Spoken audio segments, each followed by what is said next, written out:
Welcome back to another episode of Beyond Organised. I have Natalie Hurdley here from the UK.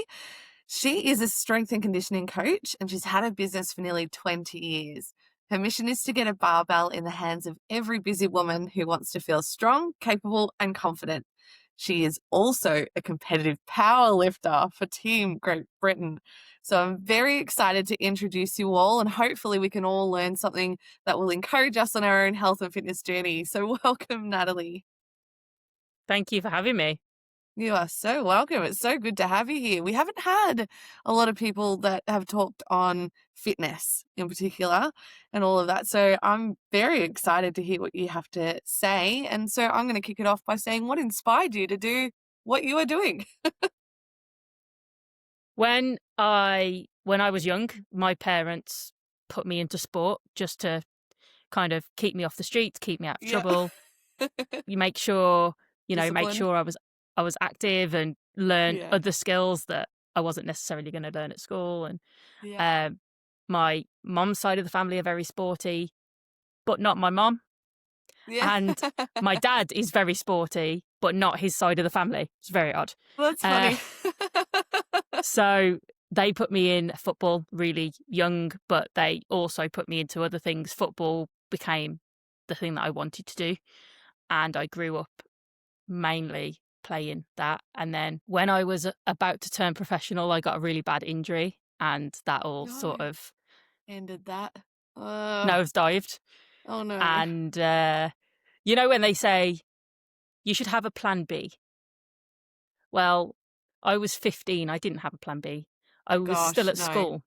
I didn't understand what plan B meant. Yeah, you still had your whole future ahead of you. You were invincible at that age, and then this happened. Of course. Like, what? That's not the plan.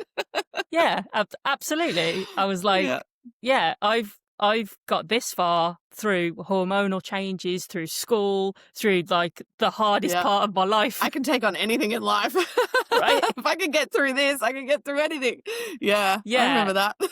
And I wasn't the sort of person who got injured either. I'd never had a serious injury through years and years of playing. And so when I got badly injured, it was a bit of a shock. And I remember my dad just saying, "You need to go and get a job.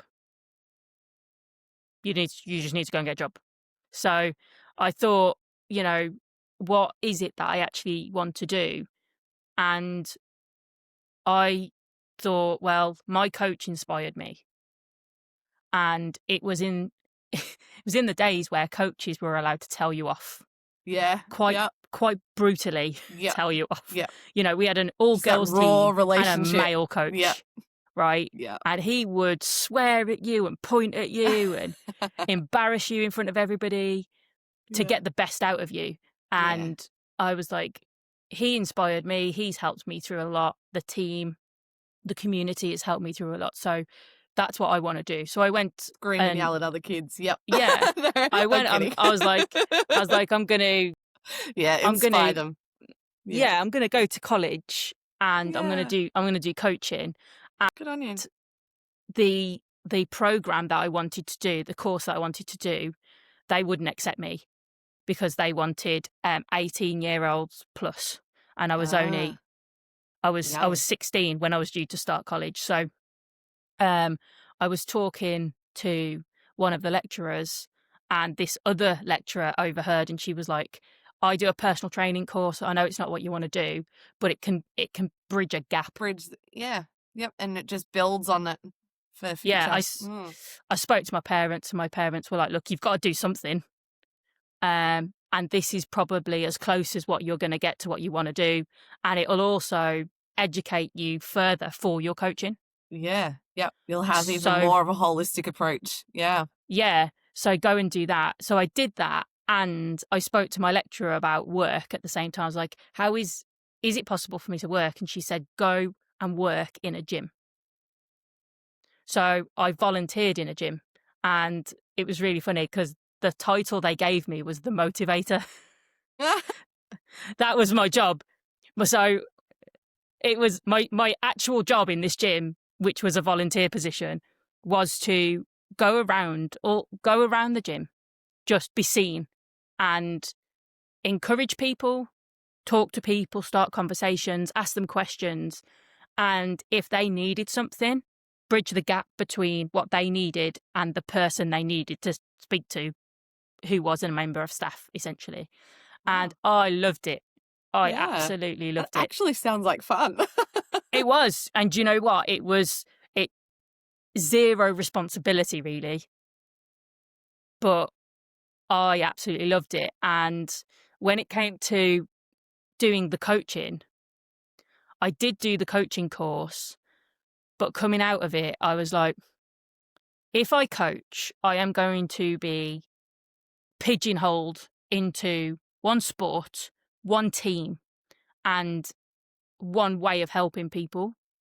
And now I've done my personal training, I actually don't want that. What I want is I want to be able to help people get to the next level, no matter what that is. Yeah. So that's what I did. I went into coaching young athletes. Awesome. What is it that you do now, and how is it you help people specifically? So I transitioned out of helping young athletes into helping busy mums quite early, simply because the gym I ended up in full time, that was kind of their member base. It was busy mums who didn't want to think about it. They wanted to get in, get the job done, get out. Yeah, got too much to deal with in life. That's what they want to do. And I met a guy in the gym who was a business owner, and he was very self-motivated. I spoke to him a lot, but didn't even think about training him. And then one day he came up to me and he said, I want training. I was like, okay, great, let's go. Training for about 3 months. And I said to him, you're really self-motivated. You sort of know what you're doing. Why do you want a personal trainer? Like, I'm really curious. And he said, I make every single decision everywhere. He said, I run a business, so I delegate, but I still have to make the final decision. He said, when I go home, my wife, she's a stay-at-home mum.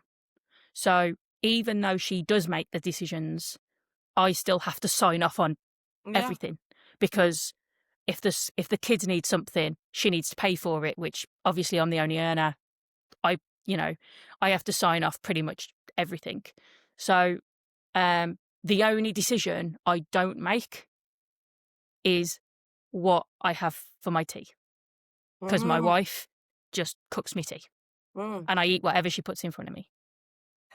And he said, so when I come to the gym, what I want is I want to walk into the gym. I want you to make every decision for me. Yeah. Tell me and I want to leave.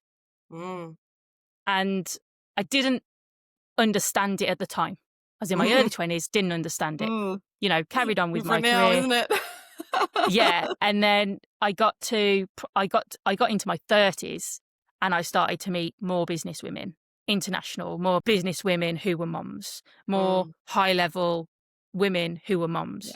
And I was time sensitive with everything. There's something here.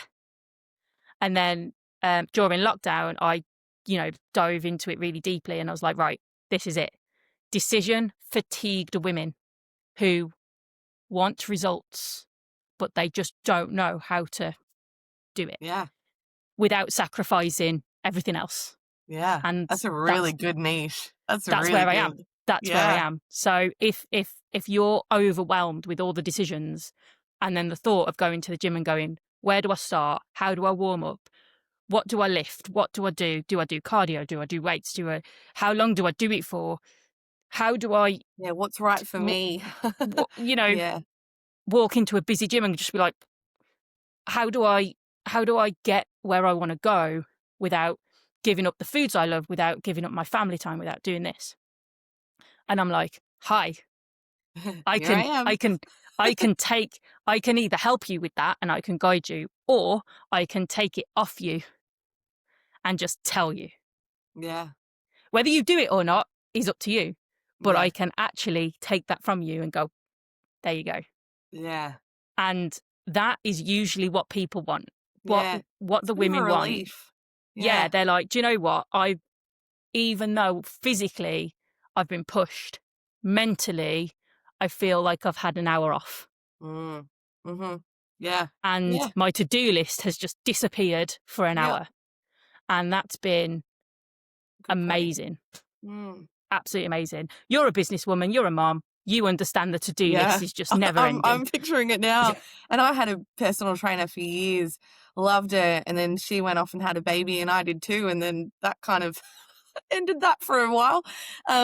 But even just thinking back to that time and how, even then I was sort of like, can you just tell me what to do? Because Yeah. I'm so good at figuring out so many things in life, and I just can't expend any more brain power on this because I've struggled with weight and my health and that for my whole life, you know? I'm better now than I was even 10 years ago, but it's still an effort. And especially as you get older, got to put in a bit more effort. But it was nice to just not have to think. So as you're saying all of this, I'm going, I get it, because every single person is different. Everybody's makeup is different. And so to have someone come in who's an expert in their field and go, yep, I understand you, your body type, what works for you and that. And obviously as time goes on, you're going to understand even more. It's kind of nice to just go, I don't have to think about this, and I'm moving forward. Like I'm doing something for me that helps me, which then helps my family and helps my business and helps everything else because I'm looking after my health. I mean, it's a pretty important role what you're doing. Yeah. And I love it, you know. I love that clarity that women get of going, oh, I now get it. Mm, Oh, I now get it. yeah. Even though they've done programs or tried things years and years and years and years and years, they're like, oh, now it's clicked. Yeah. Like, yes, that's what we want. Oh, it's so funny because I actually had a missed call from my gym today on something, and now you're talking about this. I'm like, oh, maybe I should get back into it. Maybe it's a sign. Oh, If so you what? believe in signs, then this is a sign. Yeah. I do actually believe in signs. So too many things have happened to be that much of a coincidence. But anyway, that's another topic. So, what do you find holds women back in getting help, just in the whole fitness area? What do you feel like holds them back? I think one of the biggest things is overwhelm. And there's different types of overwhelm. There's the whole social media maze of overwhelm of, well, this coach says this coach says this, the media says this, the news says this, the government are trying to get me to do this. Yeah. Like, Yes. I don't know what to do. Yeah. So you do nothing. Yeah. And then there's the other side of overwhelm where you're like, my life is so full. I don't know how or where I'm going to fit this in. Yeah. And what's going to have to leave for me to Yeah. do this. Yeah. Exactly. And that's one of the things I help people figure out. I help people figure out how we can fit this into their life without sacrificing the things that they don't want to sacrifice, Yeah. without sacrificing the time with your kids, with your partner, with your friends, without sacrificing the social Too life. much sleep. The Sacrificing. the sleep, Yeah. the biggest one is food. People don't want to sacrifice they think Yeah. they're going, you're going to tell them to give up chocolate and wine and blah blah blah blah. I'm like, look, that's not up to me. If you want to get from point A to point P faster, sure, Yeah. but if you're happy for it to be sustainable over Yeah. years, Over the journey. then you go with it. You know Yeah. You what? got to You live go your with life it. too. Yeah, and I think that's the thing. This is a big thing for me and the women that I work with. It's, you want to be fitter and healthier to live a better quality of life. You don't want to be fitter and healthier to give up your life. Yeah. Yes. Like, Yeah. why do you want to do that? Yeah. You That's know? pretty much the same thinking that I have when it comes to getting organized. You're not getting organized just for the sake of getting organized. It's like you're not getting fitter just for the sake of being fitter. It's to enjoy your life. It's then, things are in order and in place, so you don't even need to think about it so much anymore, and you can go on and enjoy your life. It's sort of the same concept here. It's like you're fit Yeah, and healthy, so you don't even really need to be thinking about your health so much because you can go off and enjoy your life. But when you're in poor health, well, everything stops. yeah, Everything slows exactly. down, and then you can't go on and enjoy your life. Yeah, and I think one of the biggest things out there that you've probably heard hundreds of times is, especially if you're a mom and a business owner, if you're sick, Mm, what happens? Like it all you, stops. all of it. I Mhm. like, I know that if I was really sick and my husband had to take over, ignore my business, Yeah. but if he had to just take over my what I do at home, Mm. we would already be in trouble, right? And that's nothing against him. Yeah. He works really hard. He's got a highly stressful job. He's got a really important job, and he does his part for Yep. us as a family. And your part Absolutely. is at home And doing my part, managing all of that. Mm, until my daughter goes into education, mm. my job is to pick up the slack while I'm at home, and he isn't, Yeah.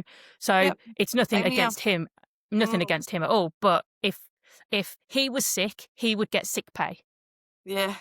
And in the nicest way possible, my life wouldn't actually change if he was Yeah. sick. Yeah. Like I'm just talking about a virus. I'm not talking about anything Yeah, major. yeah, yeah, yeah. But if I was in bed with the flu for a week, Yeah. you I know, know. Yeah. my income would stop. My daughter would probably have to go and live with her grandparents. It's a whole different ball game. Yeah. And if we can, we can just look after the foundations of our health at the minimum, and figure out how that fits into everything, rather than thinking things need to go for us to do that. Then even better. Yeah. No, I definitely agree. I've had two sort of bigger health issues this year myself, which came out of nowhere. And I was in hospital both times for multiple days. And my husband, bless him, really he did step up and dealt with the four kids, and he's got his own business and all of that that he's running too, and was dealing with all of that. But it's hard because I also felt the pressure of just not being here to help with things. And Yeah, yes, okay, things are organized. I could get on top of the house again pretty quickly, but it's just not being there for the kids and just the daily life and everything else that's going on, and having all of that pressure on him too. And it's hard, but it's certainly made me stop and think how I'm sustaining everything. Because even though these particular health issues, it's not so much because I'm, you know, working in the business a lot and dealing with, got a lot on my plate. It was just these things that popped up and hopefully don't ever happen again. But it definitely makes you step back and think, okay, health is so important, more important than money, more important than anything really. Like if you don't have your yeah, health, you don't have a life. yeah. I So mean, if you're not healthy enough, you can't enjoy your money. You can't no, enjoy exactly. everything else. Just before we went into lockdown here, my dad had a heart attack, and he was in hospital, and he was in his early 60s. So he wasn't, retired or anything. And my mom doesn't do anything online. She's a tech phobe, right? And I remember like going to see him in the hospital, and it was like, right, tech wise, I need you to understand this because your mom doesn't. And your mom can't get it. You could pick it up really, really easy. I was like, Dad, listen to me, right? I am not ready for you to go anywhere. Yeah, I can't Okay. think like that, but yeah. I'm in my mid-30s. I didn't Yeah. have my daughter at this point. And I'm like, but you can't go anywhere yet. Mhm. No, Yeah, I'm not ready for that yet. yeah. And he went, well, we need to, I said, I Be understand we need to prepared be just in prepared. case, yeah. I get that. And I'm not saying no to your request. I'm just saying, Yeah. You you're not, can't go- you can't let go. You can't think that you, way. You gotta you, get through this. you're not bowing out yet. I'm not letting you go Yeah. that easily. Do I you know what I still mean? need No, you. no, forget it. Yeah. So, and it, when, when he got out, luckily he got out of hospital before lockdown kicked in, but it made him, take care of his health. And then his motivation started to dip a little bit, and then when he found out that I was pregnant with our first, this is his first Motivation went back grandchild. up. He was like, "Oh," Yeah. and now he's the fittest he's been in years because he's running around after his granddaughter, which is fantastic. But what I try and get women to do is don't wait for that motivation. Yeah. Do it so you're ready. Yeah. And it's so much easier and so much more seamless because you're already in it. Yeah. That's true. It's so true. Don't wait for that kick. Well, usually by then you've got a much harder uphill battle on Yes, your hands. absolutely.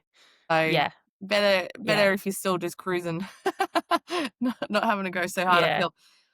So what's one thing that you wish more women knew in your field?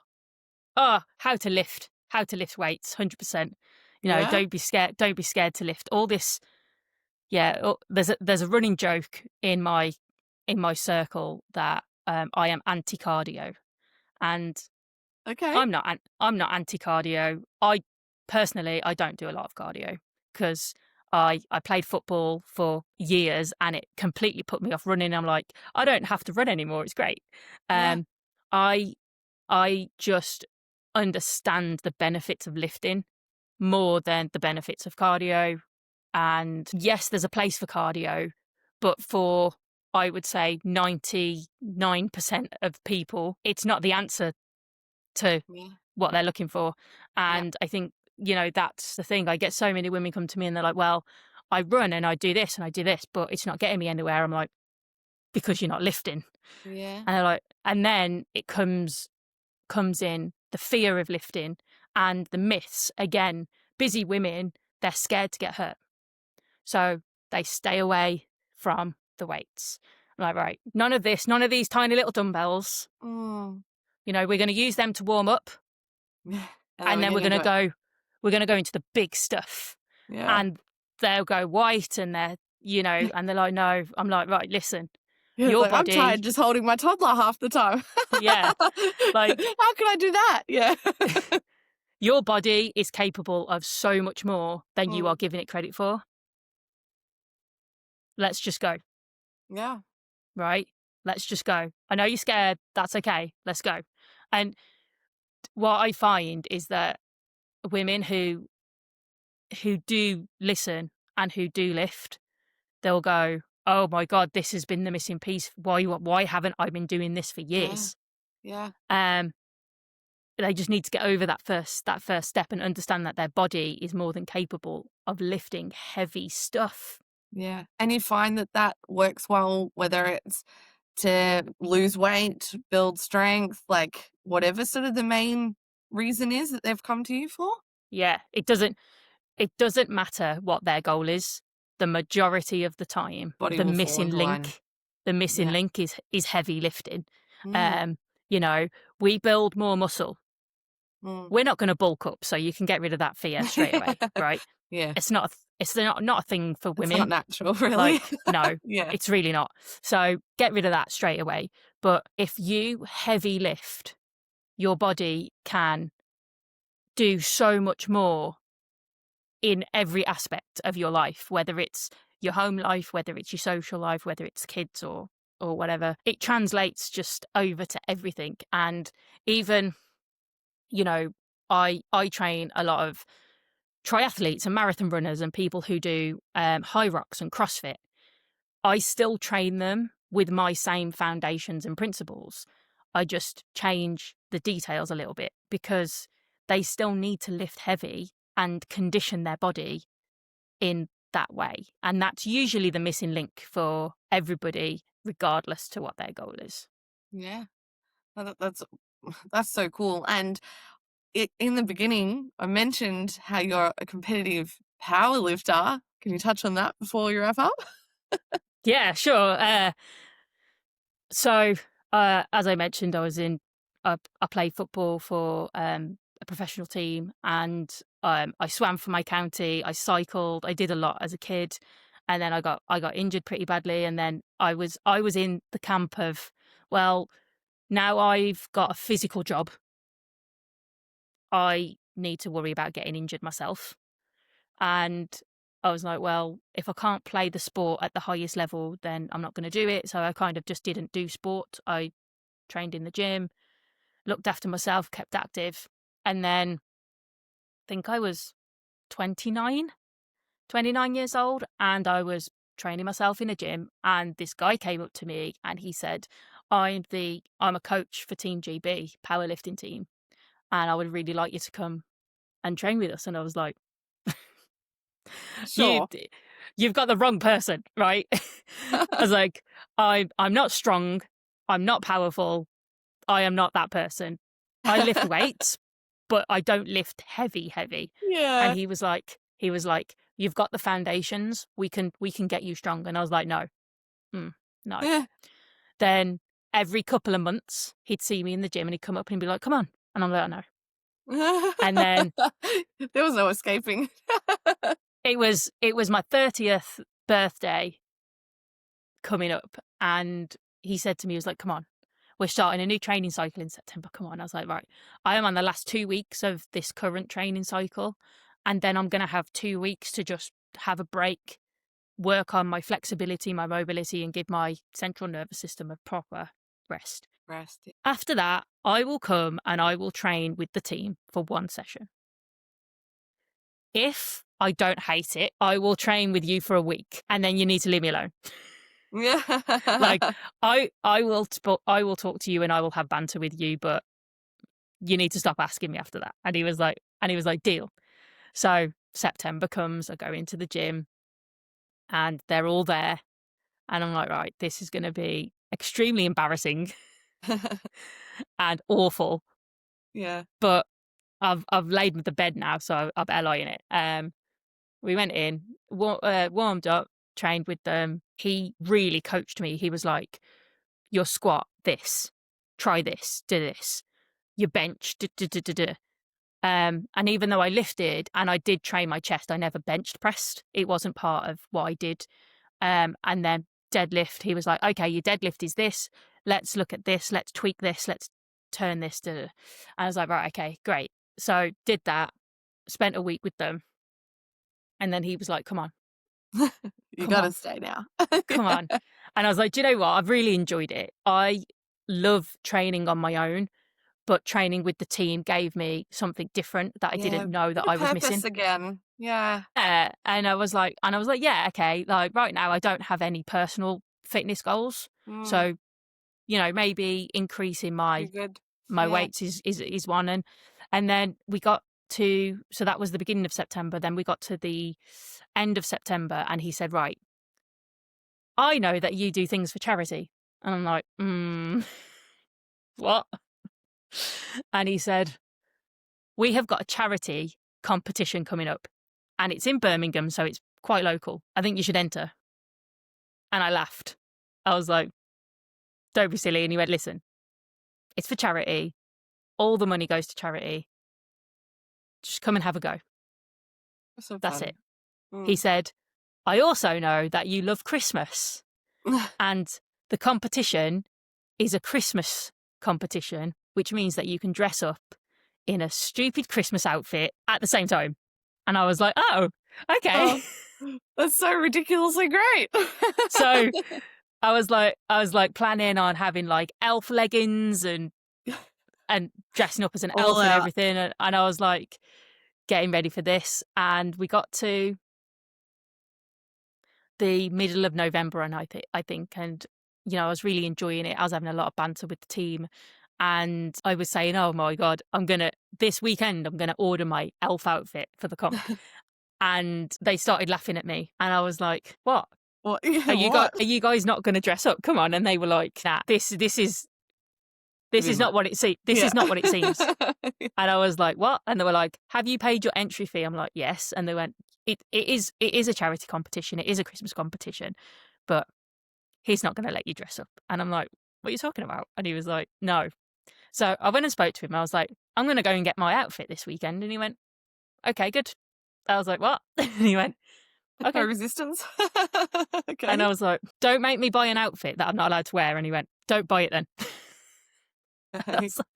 And we had a good laugh about it, and I was like, "You're kidding me." Anyway, we got to the competition, and he gave me like some Team GB kit to wear, and I was like, what is this?" And he went, "We're going to get you qualified for a proper comp." And I was like, no. And he went, "Seriously, we're going to get you qualified for proper comp. The next competition's in Birmingham. It's in February. Today, we're going to get you qualified. All I want you to do today is just get your nerves out of the way. Understand how the day works. Okay." And I was like, "Well, I'm here now. I've paid the money. It is for charity. Let's just do Take it." some pressure off. Did it. Yeah. Yeah, do it. just do it. And my only goal, so we get out the whole day, we only get 9 chances to lift. That's it. We get 3 squats, 3 benches, and 3 deadlifts. That's it. My only goal was to not fail any lift. All I wanted, didn't care what the weight was. All I wanted was 9 for 9.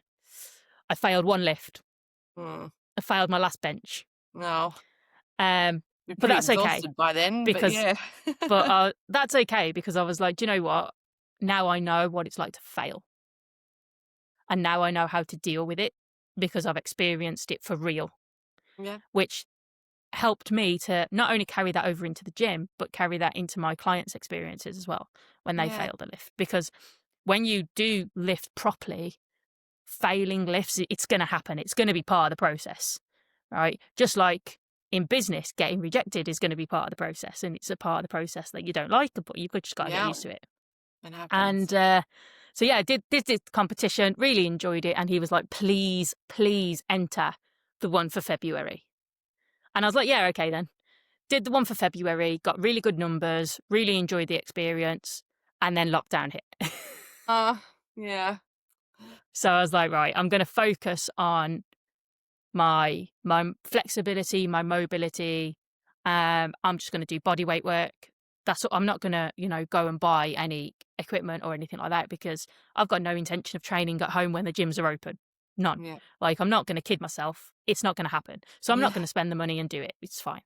So did that. And then when I went back to training, after the restrictions were lifted, he was like, what have you been doing? How have you been getting on? I was like, let's just strength-wise, let's just start from scratch because this is what I've been working on.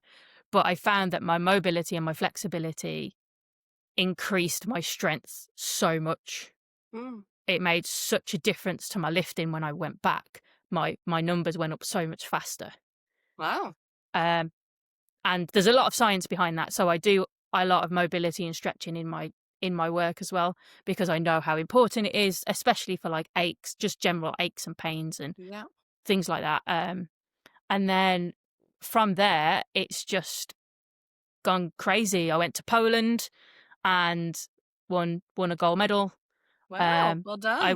I went to the Czech Republic and broke the world squat record for my category. Wow. I ended up on the radio talking about it, which it's just blown up, out of nowhere. It's great. And then I got pregnant and was like, right, I'm not going to compete. I am going to train all the way through my pregnancy, which is what I did. I trained until I was 8.5 months pregnant. And the only reason I stopped was because we had a heat wave. Oh, and the gym I go to does not have aircon. Yeah, not safe. So I was like, it's probably a bad idea. And then I had my daughter. 6 weeks later, I was back in the gym, taking it easy, and just didn't take any time off. And then she was 7 months old, and I did my first competition after she was born. And then when she was 13 months, I did the British Championships. And then the beginning of this year, I did another competition, and I broke all of my pre-baby personal bests. Well done. Well done. Wow. And then since that was May this year, and then since then I've not competed. I've had a break. I've toned everything down a little bit just because she's not sleeping. So I need to respect my recovery is not going to be great. Yeah. So I'm kind of maintaining and ticking along at the moment. But I know it's just a season, this is a season. She's going to grow out of the not sleeping phase. That's going to be fine. I can get that too, so I get it. Yeah. That's hard. And, this is another part of life that I help the women that I train deal with. I'm like, listen, the reason you're not getting this result right now is because the season of life that you're in is you've got a child that does not sleep. Yeah. It's too much stress on the body. Not Your getting the body's sleep. not coping with it. Mm. We just need to maintain right now. And your body will respond really well once you start getting your sleep back. But if we don't maintain it and we don't just push that way, it's not going to respond as well. It's going to be a lot harder. Yeah. Yeah, Yeah. for sure. And obviously you've got your body's just different after you've had a baby, isn't it? So we've got to deal with Tell me all of about that it. stuff. Yeah. Oh, and I've had 4, so it's just, I mean, you know. I've only had 1. So Look, I got to say my first one wrecked my body and the other 3 had just kept it that way. Yeah. In some ways, but yeah. Yeah, there's a girl on the Team GB team, and she said she's had 2 and she's quite a bit younger than me. And she went, I swear, after I've had the second one, every week there is a part of my body that just decides to break. Yeah. Yeah, there's things that are creaking that weren't creaking before. Yeah. What's it going to be like when I'm old? But again, as part of my coaching, this is what I help women navigate. You know, I'll get a message I'll get a message one day and go, I woke up this morning, this hurts. And I'm like, right, let's deal with it before it gets worse. And then I can send them voice notes or I can send them videos and go, do this stretch, try this. How does this feel? Or, you know, when you go to the gym today, try this. If it hurts, stop. We'll switch to this, and we can navigate through that together. You don't have to think about it. All you have to think about is communicating with me. That the more you communicate with me, the more regular and the more honest you are, the better coach I can be for you. Yep. And you know, again, that's the same with everything, isn't it? Yeah. Definitely. Well, we could probably keep talking for quite a while. Oh, always. I knew this would happen. Right. Yeah, always does, right? That's always the way, isn't it? Especially when we're talking about the things that we enjoy. It's very easy to keep going, isn't it? It is. How can people find you if they want to connect with you, especially if they're around the UK or maybe even Wales, because you're not far from there. Where can they find you? Well, funnily enough, the majority of my business is actually in America. So there you go. I don't have a big percentage of British people that I train. You can find me pretty much anywhere online, but the place I hang out the most is YouTube. And I have got a whole playlist of free exercises on YouTube as well. Fantastic. We'll pop the details in the notes. Yeah. So but you can connect with me pretty much anywhere online. It's just, again, after having a baby, being, you know, part-time business owner and a full-time mom, I've had to kind of go, well, maybe running every social media platform is not a good idea. No. Yeah, I've given up on that myself. I don't enjoy it, so why keep pushing it? Yeah, absolutely. You know, it's just one of those things, and that's fine. But yeah, YouTube is where I hang out the most. I do have a private Facebook group, which is completely free for people who want to, you know, go a little bit deeper, but not quite into coaching necessarily. So we'll put the details in the chat, and you can connect with me wherever. Fantastic. Well, thank you so much, Natalie, for joining us today, and I really appreciate you sharing all your insights. Thank you for having me. It's been lovely. You're very welcome. Thanks.